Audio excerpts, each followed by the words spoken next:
Lukman Hakim.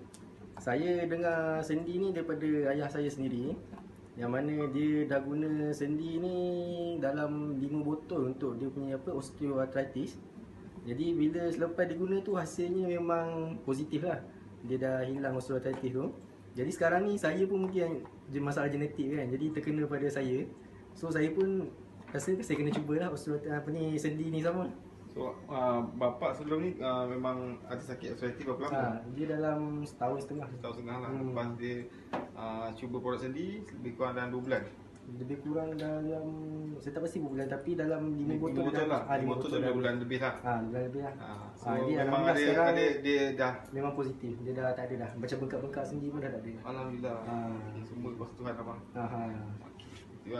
So kena continue makan sebab Jadi sekarang ni saya nak mencuba untuk diri saya sendirilah untuk ni. Okey bang, terima kasih. Bismillahirrahmanirrahim. Assalamualaikum warahmatullahi ta'ala wabarakatuh. Alhamdulillah, bersyukur pada Allah subhanahu wa ta'ala, Tuhan empunya dunia, salawat dan salam ke atas junjungan besar Nabi Muhammad sallallahu alaihi wasallam. Mudah-mudahan Allah subhanahu wa ta'ala merahmati akan kehidupan kita. Mudah-mudahan Allah subhanahu wa ta'ala himpunkan kita di kalangan orang-orang yang saleh, insya-Allah. Apa khabar semua? InsyaAllah kita sambung pengajian Aqidah Ahli Sunnah wal Jamaah untuk slot kuliah subuh. InsyaAllah sambungan. Kita sambung tu ya.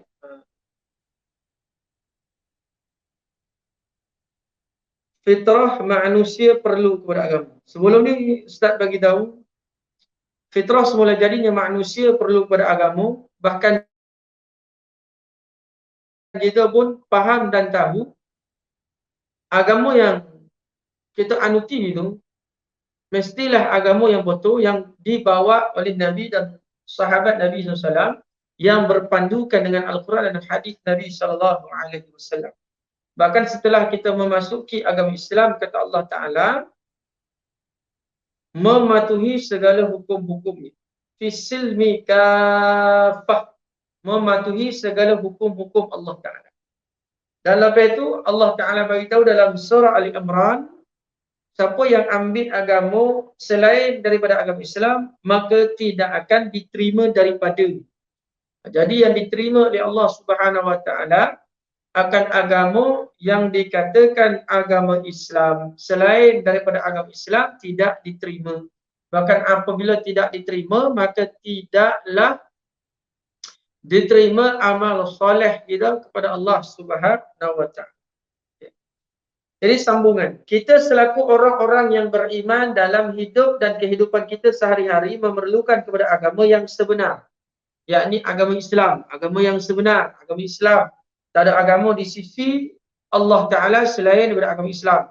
Jadi kita nak amal agama ni, mestilah agama yang dibawa oleh Nabi dan sahabat Nabi. Tak, kita kena kaji perkara inikah yang dilakukan oleh Rasulullah ataupun tidak. Kerana manusia yang hidup dalam agama Islam adalah sebaik-baik umat yang dilahirkan untuk faedah umat manusia seluruhnya. Jadi nak jadi kuntum khairu ummah ni, mana ayat dalam surah Al-Imran ayat 110, kata Umar ibn Al-Khattab, ayat ini adalah diturunkan untuk sahabat. Jadi adakah kita ni tak boleh jadi kuntum khairu ummah? Boleh. Asalkan kita ikut apa yang dilakukan oleh sahabat, yang jadi mereka kuntum khairu ummah, sebaik-baik umat yang dilahirkan. Firman Allah, a'udzubillahi minasyaitonirrajim. Kuntum khairu ummatin ukhrijat linnas ta'muruna bil ma'ruf wa tanhauna 'anil munkar wa tu'minuna billah. Sadaqallahul aliyyul azim.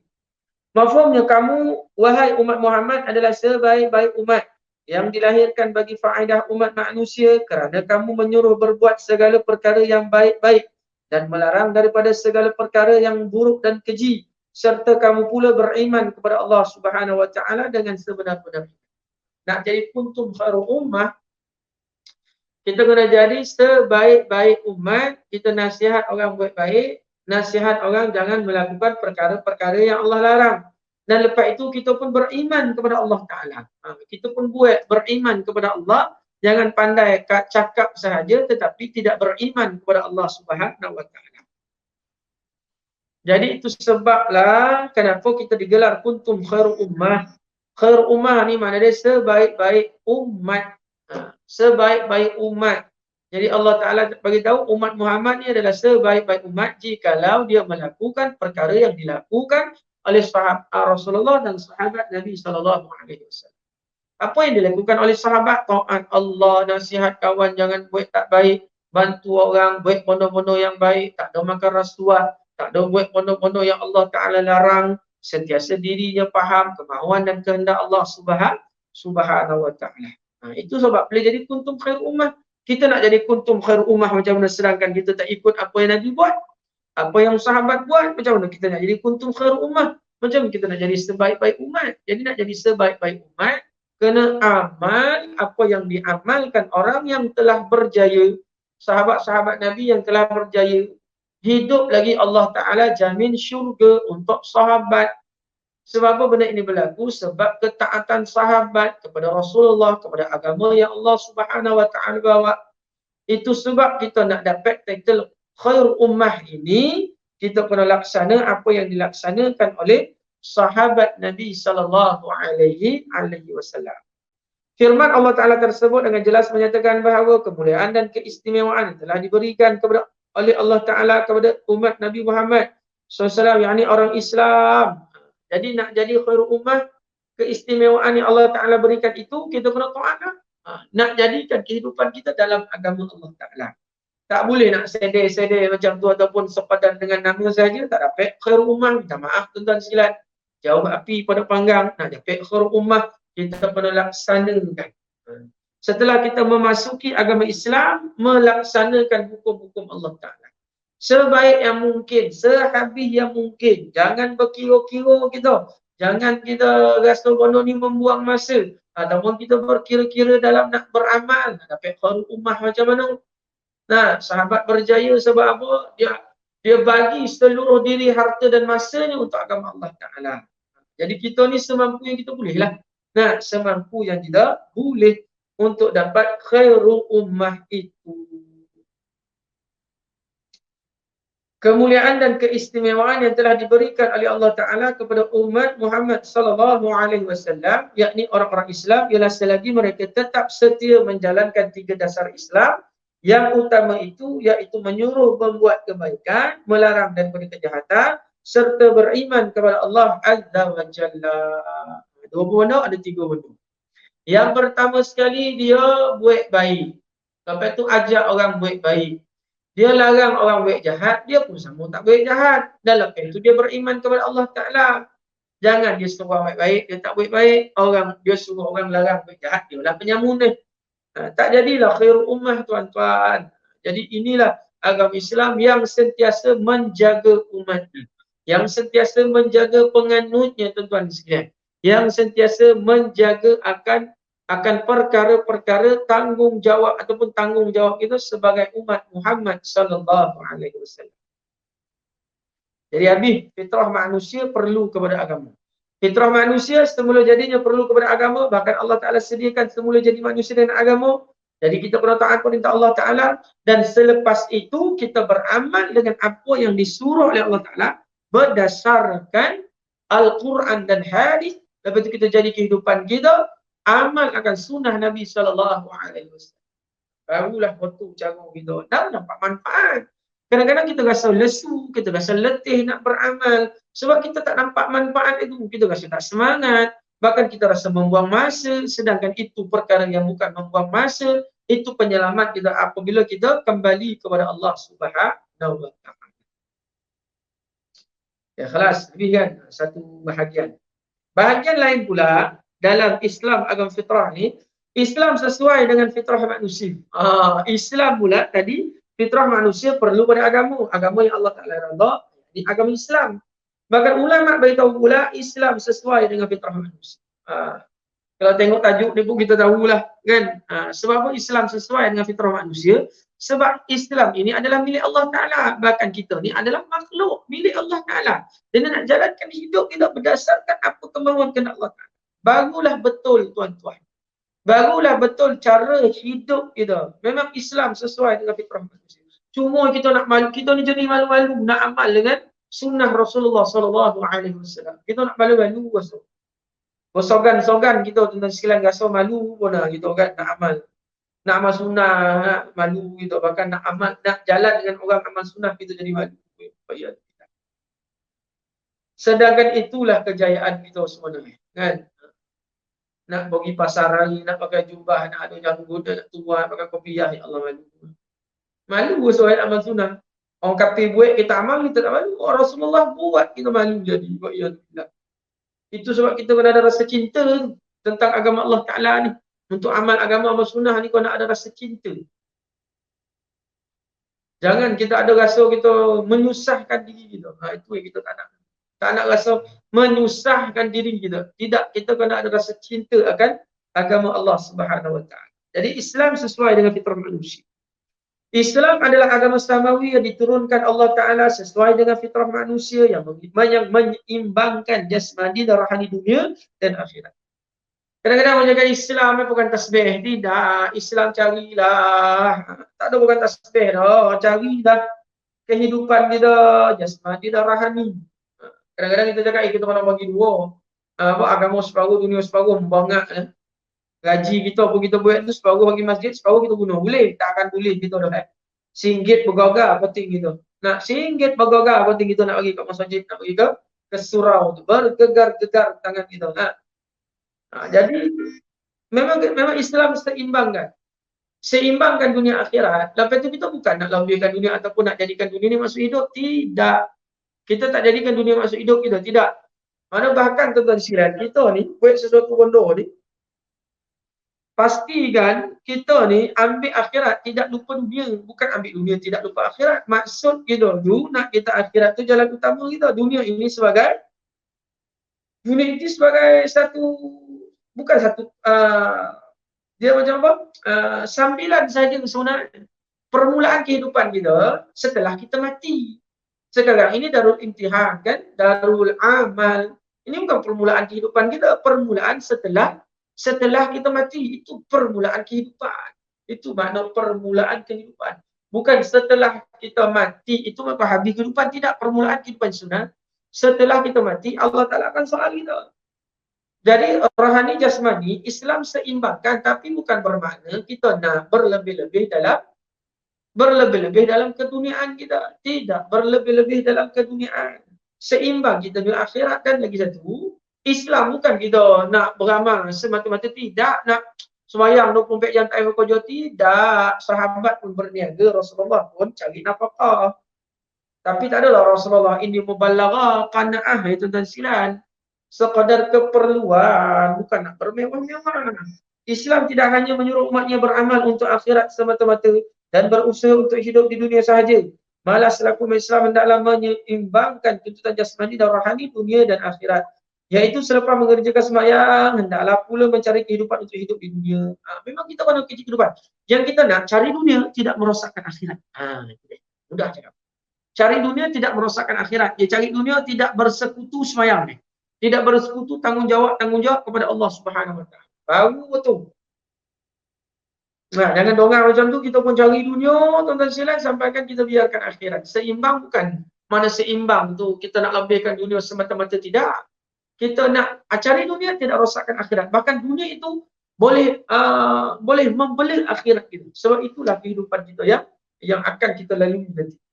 Firman Allah dalam surah Al-Jumu'ah ayat ke-10, Allah Ta'ala berfirman, A'udzu billahi minasyaitonir rajim.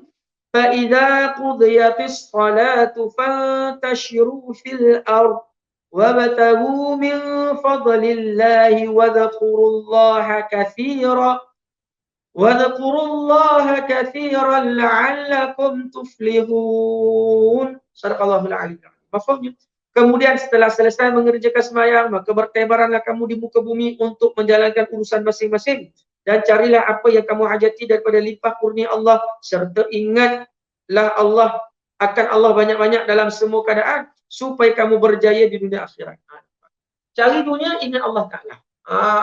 Jangan cari dunia lupa Allah Ta'ala. Tak boleh, sebab rezeki yang kita hadapi ini adalah milik Allah Ta'ala. Jadi salah nak cari dunia tak salah.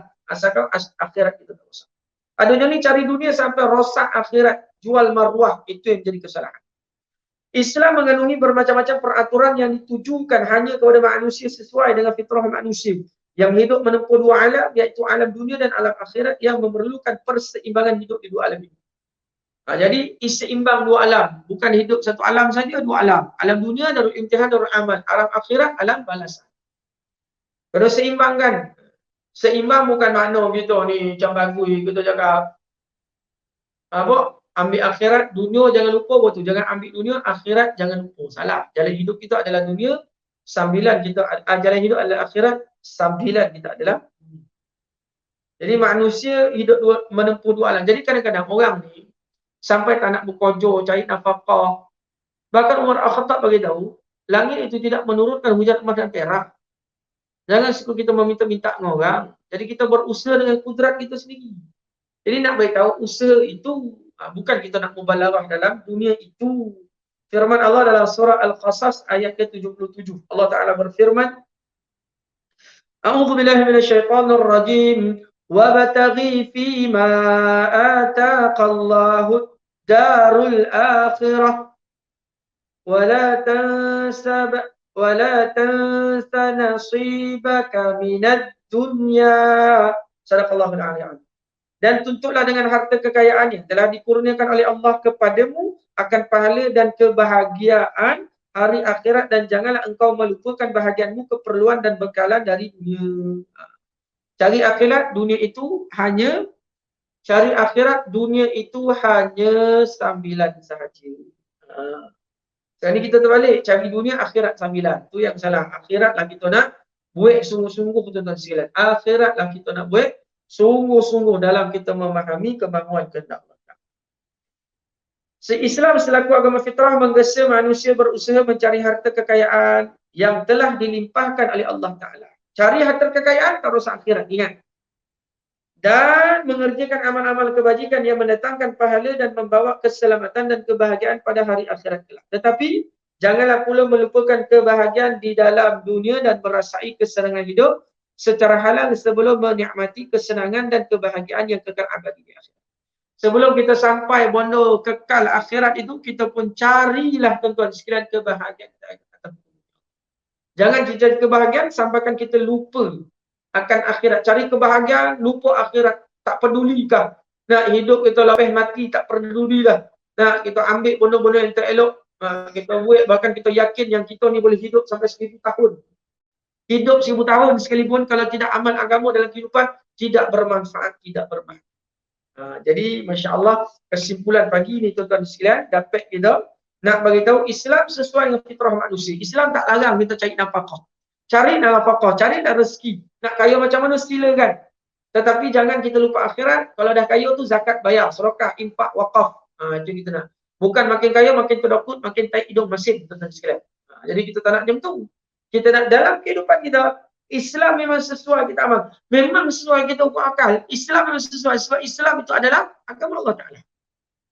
Wasaklah jika dalam kehidupan kita tak bawa agama Allah masuk dalam kehidupan, berjaya. Kalau tak bawa agama dalam kehidupan, kita akan gagal. Confirm akan gagal. Sebab agama itu milik Allah Ta'ala. Agamalah yang membetulkan kembali perjalanan kita. Jadi mudah-mudahan Allah Subhanahu Wa Ta'ala rahmat pada pagi ini. Kita akan sambung surat yang kelima dalam episod-episod yang akan datang. Jadi insyaAllah mudah-mudahan bermanfaat. Kesimpulan kita nak beritahu daripada sambungan fitrah manusia perlu pada agama dan Islam sesuai dengan fitrah manusia. Bukan Allah Ta'ala jadi manusia ni kita nak pegang tasbih itu, tidak. Kita pun cari nafkah kita, bahkan cari nafkah, saya cari nafkah keluar kerja nak tanggung anak isteri saya sebab ini perintah Allah Ta'ala. Bahkan kalau bagi mak duit bukan sebab ibu itu semata-mata, sebab itu perintah Allah Ta'ala. Bahkan masuk tandas kau, keluar tandas kau yang tadi Ustaz bahaskan kan, dalam agama tunjuk pada keluar tandas, masuk tandas, ini adalah saya ikut, ini sunnah Nabi SAW. Saya bantu kawan saya sebab apa? Allah Ta'ala suruh baik-baik dengan makhluk-makhluk. Saya bawa kucing sebab Allah Ta'ala suruh baik-baik dengan makhluk. Suruh bagi makhluk itu makan, sedekah. Jadi fadilat sedekah Allah Ta'ala berlipat-lipat kali ganda. Dah bahkan sedekah itu akan menyembuhkan penyakit. Masya Allah. Jadi mudah-mudahan kita faham apa yang dimaksudkan oleh ulama dalam kitab Aqidah Ahlussunnah wal Jamaah. Jadi sekian saja aku liqauli hada. Astaghfirullah wa lakum. Assalamualaikum warahmatullahi wabarakatuh. Wallahu. Okey. Okey. Sejak lepas dah makcik minum air ni, alhamdulillah sakit itu makcik beransur okey. Daripada susah nak bangun, makcik senang bangun. Dan kawan-kawan makcik pun tengok makcik berjalan macam lepas kudung sekarang ni. Laju. Benda ni. Berapa Jadi botol lah? berkesan lah untuk makcik. Sekarang makcik minum 2 botol. Alhamdulillah. Jadi orang kata tu yang daripada tengok keadaan Acik, kawan Acik tanya lama, Acik kata tu tengok pada tindak balas pada Acik dulu. Kalau Acik berjaya, bila orang tengok alhamdulillah Acik dah makin cergas, makin tak ada lah macam dulu tak angkut jalan. Jalan-jalan lah. Tu dia orang nak juga tak gitu. Sikit ya.